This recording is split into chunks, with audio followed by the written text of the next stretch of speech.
ଦ୍ୱିତୀୟ ଅଧ୍ୟାୟ ଯମପୁର ମାର୍ଗ ବର୍ଣ୍ଣନ। ସୃଷ୍ଟିର ପ୍ରସଙ୍ଗ ବାଣୀ ଶୁଣି ଋଷିମାନେ ପୁନରୁପି ପୁଛିଲେ ସେ ବିନୟ ବଚନେ। ଆପଣ ସର୍ବଶାସ୍ତ୍ରରେ ଅଟ ବିଶାରଦ, ଦେବଗୁରୁଙ୍କ ସମାନେ ଅଟ ହେ କୋବିଦ। ପ୍ରଣତି ଭାବରେ ଆମେ ପଚାରୁଛୁ ଯାହା, କରି ସନ୍ଦେହ ମୋଚନ କର ପୁଣ୍ୟ ଦେହା।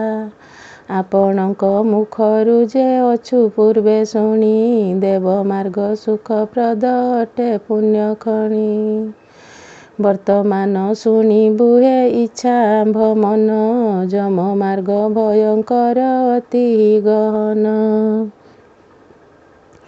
ଅଛି ସଂସାର କ୍ଲେଶ ଯେ ଅନେକ ପ୍ରକାର, ତା ଖଣ୍ଡନ ହୋଇବାକୁ ଅଛି କି ବିଚାର। ଐହିକ ଶରୀର ମଧ୍ୟ ଅଛି କି ଉପାୟ, ତାହା ମନେ ବିଚାରି ନ କହ ମହାଶୟ। ସୁତ ଉବାଚ ଶୁଣ ଆହେ ମୁନିମାନେ ପଚାରିଲ ଯାହା, ଠିକେ ଠିକେ ତୁମ୍ଭକୁ ମୁଁ କହୁଅଛି ତାହା। ଶୁଣିବା ହେଉ ସରବେ ସୁସ୍ଥିର ମନରେ, ବର୍ଣ୍ଣନ କରିବି ମୁହିଁ ଶାସ୍ତ୍ର ଅନୁସାରେ। ଯମମାର୍ଗ ବିଶେଷରେ ଅଟଇ ଦୁର୍ଗମ, ପୁଣ୍ୟଶୀଳ ଲୋକଙ୍କୁ ଅଟଇ ସୁଖଧାମ। ପାପୀଙ୍କି ଅଟଇ ସେହୁ ଅତି ଦୁଃଖପ୍ରଦ, ସେ ବାର୍ତ୍ତା ଶୁଣିଲା କ୍ଷଣି କମ୍ପି ଯିବ ହୃଦ। ଏହି କଥା ଗୋଟି ଭଗବାନଙ୍କୁ ପୂର୍ବରେ, ଯେଉଁ ପରକାରେ ଗରୁଡ଼ ପଚାରିଥିଲେ। ସେ ସମ୍ବାଦ ତୁମ୍ଭକୁ ମୁଁ କହିବି ବହନ, ତୁମ୍ଭର ସନ୍ଦେହ ଘଟି ହୋଇବ ଦହନ। ଏକ ସମୟରେ ବୈକୁଣ୍ଠପୁରେ ହରି, ସୁଖାସନେ ବସିଲେ କ ଗୁରୁଦେବ ପରି। ବିନୟରେ ଅବନତ କରି ମସ୍ତକକୁ, ପଚାରିଲେ ଗରୁଡ଼ ଯେ ବୈକୁଣ୍ଠନାଥଙ୍କୁ। ଗରୁଡ଼ ଉବାଚ ଆହେ ଦେବ ଅନୁଗ୍ରହ କରିନ ଆପଣ, ଭକ୍ତିମାର୍ଗ ବହୁତ କରିଛ ନିରୂପଣ। ସେ ପଥରେ ଗମନ କରିଲେ ଯେତେ ଲୋକ, ଶ୍ରେଷ୍ଠ ଗତି ପାଇ ସେ ରହିଲେ ବିଷ୍ଣୁଲୋକ। ତୁମ୍ଭ ଭକ୍ତି ବିମୁଖ ଯେଉଁମାନେ ହୁଅନ୍ତି, ଅନ୍ତକାଳେ ସେହିମାନେ କେଉଁଠାକୁ ଯାନ୍ତି। ବର୍ତ୍ତମାନ ଶୁଣିବାକୁ ହେଉଅଛି ମନ, ଯମମାର୍ଗ ଅଟଇ ଯେ ବଡ଼ ଭୟ ସ୍ଥାନ। ଶୁଭପ୍ରଦ ଅଟଇ ଯେ ଆପଣଙ୍କ ନାମ, ଜିହ୍ୱାର ବଶବର୍ତ୍ତୀରେ ଅତି ସୁଗମ। କେବେହେଁ ପ୍ରାଣୀମାନେ ନୁହନ୍ତି ଅନୁଗାମୀ, ଧିକ ତାଙ୍କ ଜନ୍ମ ଘଟି ହେବ ନର୍କଗାମୀ।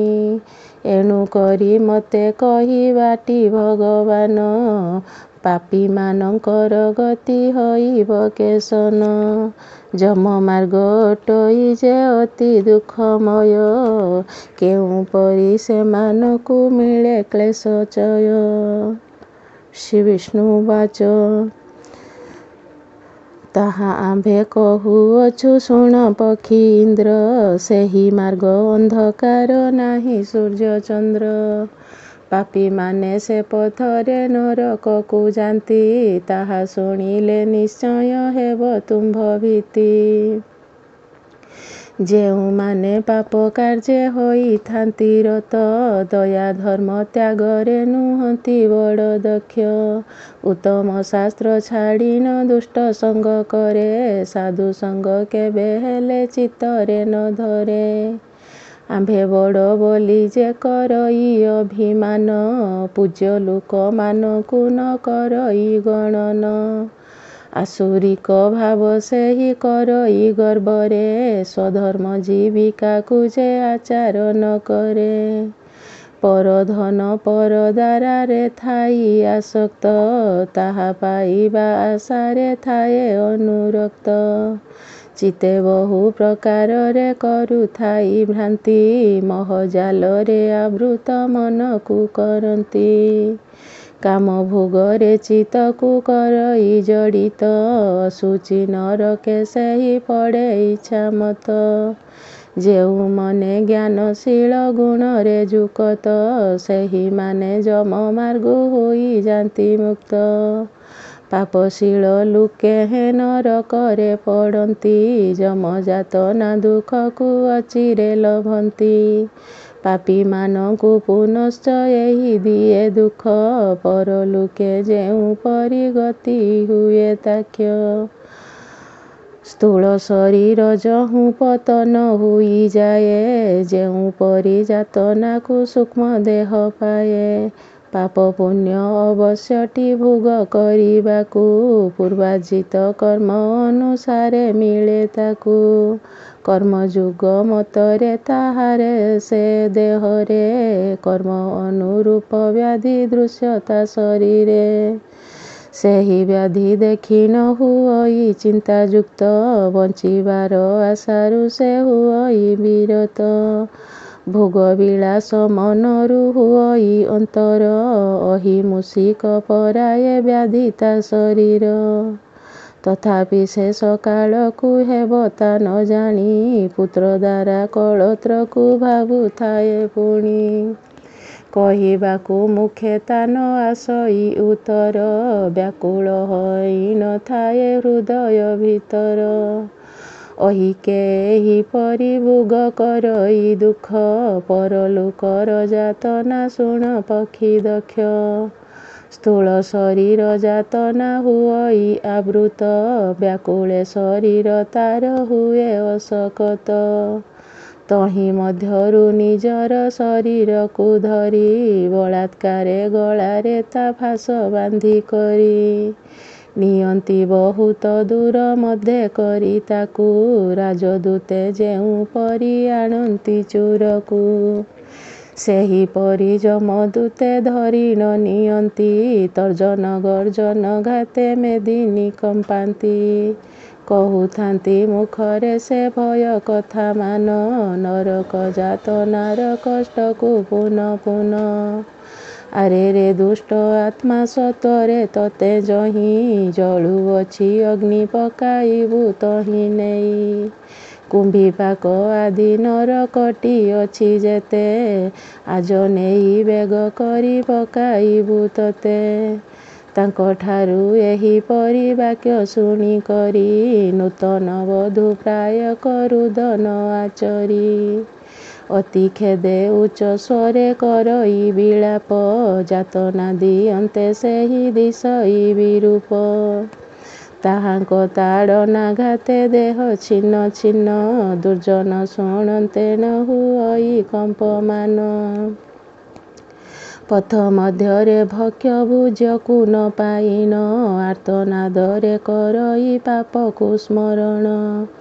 କ୍ଷୁଧା ତୃଷାରେ ପୂରିତ ଜଠରାଗ୍ନି ଜଳେ, ମନ ତହିଁ ସନ୍ତାପିତ ହୁଅଇ ବ୍ୟାକୁଳେ। ଯେଉଁ ପଥରେ ନିଅନ୍ତି ବାଲୁକା ଉତ୍ତପ୍ତ, ଗମନ୍ତେଣ ଅତି କଷ୍ଟ ହୁଏ ଶୋକେ ବ୍ୟସ୍ତ। ତଥିପରେ ପୃଷ୍ଠେ କରୁଥାନ୍ତି ବେତ୍ରାଘାତ, ସେ ମାର୍ଗରେ ନ ମିଳଇ ଗୃହ ଜଳ ଭାତ। ତହୁଁ ପୁଣ ତପତା ବାଲୁକା ମଧ୍ୟେ ନେଇ, ଶ୍ରମରେ ମୂର୍ଚ୍ଛିତ ହୋଇ ପୁନଶ୍ଚ ଉଠଇ। ଯେଉଁପରି ଉଗ୍ର ପାପ କରିଥାଏ ନର, ଭୟଙ୍କର ରୂପେଣ ନିଅନ୍ତି ଯମପୁର। ତ୍ରିମୁହୂର୍ତ୍ତ ମଧ୍ୟରେ ସେ ଆଣନ୍ତି ଜୀବକୁ, ଦେଖାନ୍ତି ଯେ ଦୂତମାନେ ଘୋର ନରକକୁ। ଅତି ସତ୍ୱରରେ ପୁଣି ମୁହୂର୍ତ୍ତକ ମଧ୍ୟେ, ଯମକୁ ଦର୍ଶନ ସେହି କରେ କଷ୍ଟ ସାଧ୍ୟେ। ଧର୍ମରାଜ ଆଜ୍ଞାରେ ଘେନି ନବେନି ଦୂତ, ସେହି ନରକୁ ଆଣନ୍ତି ସ୍ୱସ୍ଥାନେ ତ୍ୱରିତ। ଆସୀନ ପିଣ୍ଡ ମଧ୍ୟେ ପୋଷିଣ କରେ ବାଞ୍ଛା, ଯମଦୂତେ ନିଗୂଢ଼ରେ ଥାନ୍ତି ଆଗ ପିଛା। ଧରି ନ ଥାନ୍ତି ପାଶକୁ ଅତି ଯତ୍ନ କରି, ତାରୁଦନ କାହାକୁ ନ ଶୋଭଇ ଯେପରି। କ୍ଷୁଧା ତୃଷା ବଳେ ସେହୁ ହୁଅଇ ଆରତ, ସର୍ବତ୍ର ପ୍ରକାରେ ସେହୁ ହୁଅଇ ପୀଡ଼ିତ। ମୃତ ସ୍ଥାନ ଘାଟ ପରେ ପୁତ୍ରମାନେ ଯେତେ ପିଣ୍ଡ ଦେଇ ଯାଆନ୍ତି ଆତୁର କାଳ ଗତେ। ସେହି ପିଣ୍ଡମାନ ଖାଇ ନ ପୁରଇ ପେଟ ତୃପ୍ତି ତାର କେବେ ହେନୁ ହୋଇ ପକ୍ଷୀରାଟ। ଗରୁଡ଼ ପଚାରିଲେ ଶୁଣିବା ହେଉ ଦେବ, ଆପଣ ତ କହିଥିଲେ ସେ ପିଣ୍ଡ ପ୍ରାପ୍ତି ଭାବ।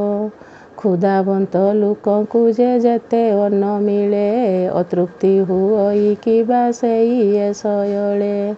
ଏହା ଫେଣିନ ମତେ କହିବା ଭଗବାନ, ଅଜ୍ଞାନ ଛେଦନ କରି ଦିଅ ତତ୍ତ୍ୱଜ୍ଞାନ। ଶ୍ରୀବିଷ୍ଣୁବାଚ ଶୁଣ ହେ ଗରୁଡ଼ କହିବାକୁ ଏଥି ଭାବ, ଯେ କାରଣେ ଅତୃପ୍ତି ହୁଅଇ ପାପୀ ଜୀବ।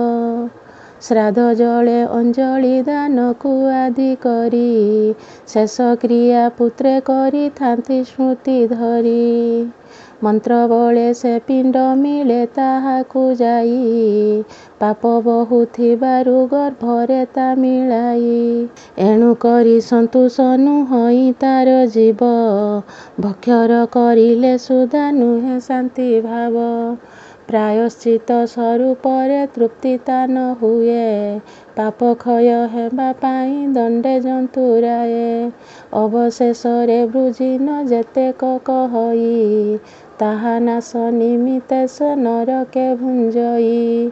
ଭୋଗ ଶେଷରେ ତାହାକୁ ନର ଦେହ ମିଳେ, ସେ ଦେହେ କରମ କଲେ ସୁଖୀ ଭୂମଣ୍ଡଳେ। ପରଲୋକ ଶ୍ରାଦ୍ଧ ଆଦି ଯାହାର ନ ହୁଏ, ପ୍ରେତ ଯୋନି ଲବିଣ ସେ ବହୁ କଷ୍ଟ ପାଏ। କଳ୍ପେ ପର୍ଯ୍ୟନ୍ତେ ସେହୁ ରହେ ପର୍ବତରେ, ଭ୍ରମି ଭ୍ରମି ରହଇ ଦୁଃଖିତ ଅବସ୍ଥାରେ। ପାପ କର୍ମର କଦାପି ନୁହେଁ ବଟି କ୍ଷୟ, ଶତକୋଟି କଳ୍ପ ପରେ ହୋଇବ ଉଦୟ। ଯାତନା ଭୋଗଇ ନିଶ୍ଚେ ନ କଲେଟି ଶ୍ରାଦ୍ଧ, ମନୁଷ୍ୟ ଦେହରେ ଲଭେ ବହୁତ ପ୍ରାଭବ। ଏଣୁ ପିଣ୍ଡ ଦାନ କଲେ ଅଛି ବଡ଼ ଲାଭ, ପୂର୍ବାର୍ଜିତ ଥିଲେ ଯାଇ ମିଳିବ ସୁଲଭ। ଏହି ହେତୁରୁ ସ୍ୱଧର୍ମ କରି ଅବିରତ, ପରଲୋକରେ ଦେଖିବ ଧର୍ମେ ଯେତେ ହିତ। ଏ ବାକ୍ୟ ଶୁଣି କରିଣ ଗରୁଡ଼ ଆନନ୍ଦ, ମୁଖ ତାଙ୍କ ଦିଶିଲା ଯେ ପୂର୍ଣ୍ଣିମାର ଚାନ୍ଦ। ପିଣ୍ଡଦାନର ଫଳ। ପ୍ରସନ୍ନ ଭାବ ହୋଇନ ପଚାରିଲେ ଖଗ, ପୁତ୍ରମାନେ କିପରି କରିବେ ପିତୃଯାଗ। ଶୁଣ ହେ ପକ୍ଷୀ ଉତ୍ତମ କହିବା ତୁମ୍ଭଙ୍କୁ, ପ୍ରଥମେ ଷୋଡ଼ଶବର ପିଣ୍ଡ ବିଭାଗକୁ। ମୃତ୍ୟୁ ଅନ୍ତରେ ପ୍ରଥମ ଦିବସର ପିଣ୍ଡ, ଚାରି ଭାଗ ହୋଇନ ଗମଇ ଶୂନ୍ୟଖଣ୍ଡ। ଦୁଇ ଭାଗ ଦେହର ପୃଷ୍ଠ ହଇବା ପାଇଁ, ପଞ୍ଚଭୂତମାନଙ୍କୁ ମିଳିବ ସେଇ ଠାଇଁ। ତୃତୀୟ ଭାଗଟି ଦୂତମାନଙ୍କୁ ମିଳଇ, ଚତୁର୍ଥ ଭାଗ ପ୍ରେତର ହସ୍ତଗତ ହୋଇ। ଦିବାରାତ୍ରି ହୋଇନ ନବମ ଦିବସରେ, ପ୍ରେତପିଣ୍ଡ ପାଇଗଲେ ଦେହ ତା ସଞ୍ଚରେ। 10 ଦିନ ପିଣ୍ଡ ପରେ ବଳ ତାର ହୁଏ, ପଥ ଚାଲିବାକୁ ସମର୍ଥ ସେ ଜାଣ ପାଏ।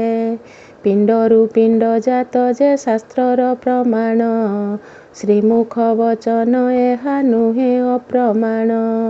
ମୂଳ ଦେହ ନାଶ ହୁଏ ଯାଇ ଯେତେବେଳେ, ବାୟୁରୂପୀ ହୋଇ ସେ ଗମଇ ଯମ ଆଳେ। ପିଣ୍ଡରୁ ପିଣ୍ଡ ଉପୁଜେ ଜାତ ହୁଏ ପକ୍ଷୀ, ଏକ ହସ୍ତ ପ୍ରମାଣ ସେ ଦୀର୍ଘ ତାର ଲେଖି। ସେହି ଯମ ମାର୍ଗରେ ଯେ ଗମନ କରଇ, ପଥ ମଧ୍ୟ ଶୁଭାଶୁଭ ତାହାକୁ ମିଳଇ। ପିଣ୍ଡେ ଦେହ ଯେପରି ଜାତ ହୁଅଇ ଶୁଣ, ପ୍ରଥମ ଦିନରେ ପିଣ୍ଡେ ମସ୍ତକ ଘଟଣ।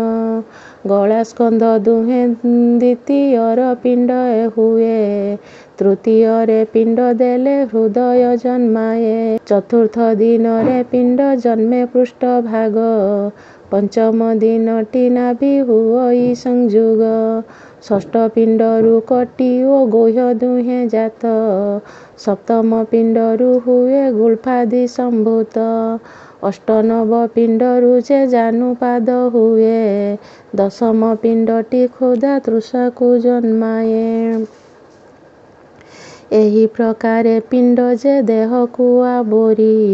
କ୍ଷୁଧାବିଷ୍ଟ ତୃଷାର୍ତ୍ତକୁ ଦିବସ ସର୍ବରି। ଏକାଦଶ ଦ୍ୱାଦଶ ଏପରି 2 ଦିନ। ପିଣ୍ଡଜ ପ୍ରେତ ସବୁକୁ କରଇ ଭୋଜନ। ତ୍ରୟୋଦଶ ଦିବସରେ ଯମଦୂତମାନେ ଯନ୍ତ୍ରିତ ପାଶେ ଧରିଣ ଗମନ୍ତି ସ୍ୱସ୍ଥାନେ। ଛୟାନୁଇଶ ସହସ୍ର ଯୋଜନ ବିସ୍ତାର। ଯମମାର୍ଗ ପ୍ରମାଣ ଅଟଇ ପକ୍ଷୀବର। ବୈତରଣୀ ନଦୀକୁ ଛାଡ଼ିନ ଏତେ ଦୀର୍ଘ। ସେହି ପଥେ ନିଅନ୍ତି ଯେ ଦମଦୂତେ ଶୀଘ୍ର। ସର୍ବଦା ପ୍ରେତକୁ ସେ ବିଶ୍ରାମ ନ କରାନ୍ତି।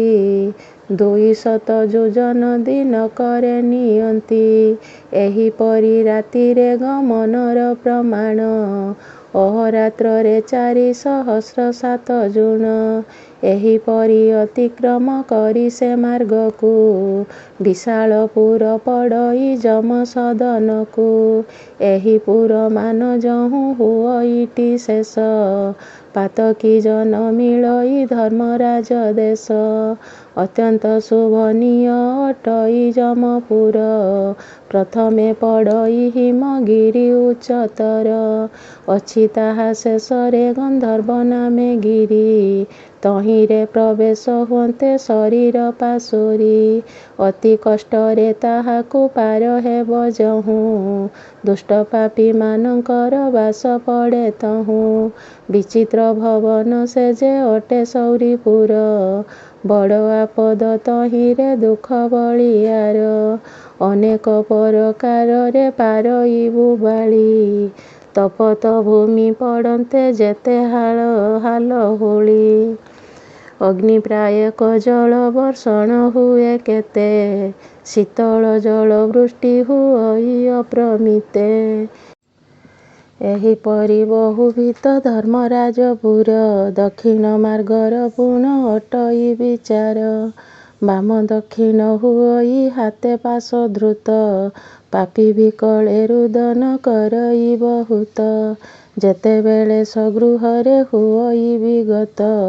ଦକ୍ଷିଣ ମାର୍ଗକୁ ସେ ଯେ କରଇ ଆଶ୍ରିତ। କହଇ ନାରାୟଣ ଧ୍ୟାୟିନ ସଦାଶିବ।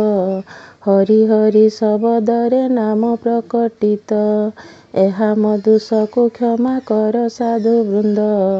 ଆଶ୍ରୟ ଭଗବତ ଶ୍ରୀଚରଣାରବିନ୍ଦ। ଇତି ଶ୍ରୀ ଗରୁଡ଼ପୁରାଣେ ସାରୋଦ୍ଧାରେ ଐହିକ ପାରଲୌକିକ ଦୁଃଖାନରୁପେଣ ନାମ 2ୟ ଅଧ୍ୟାୟ।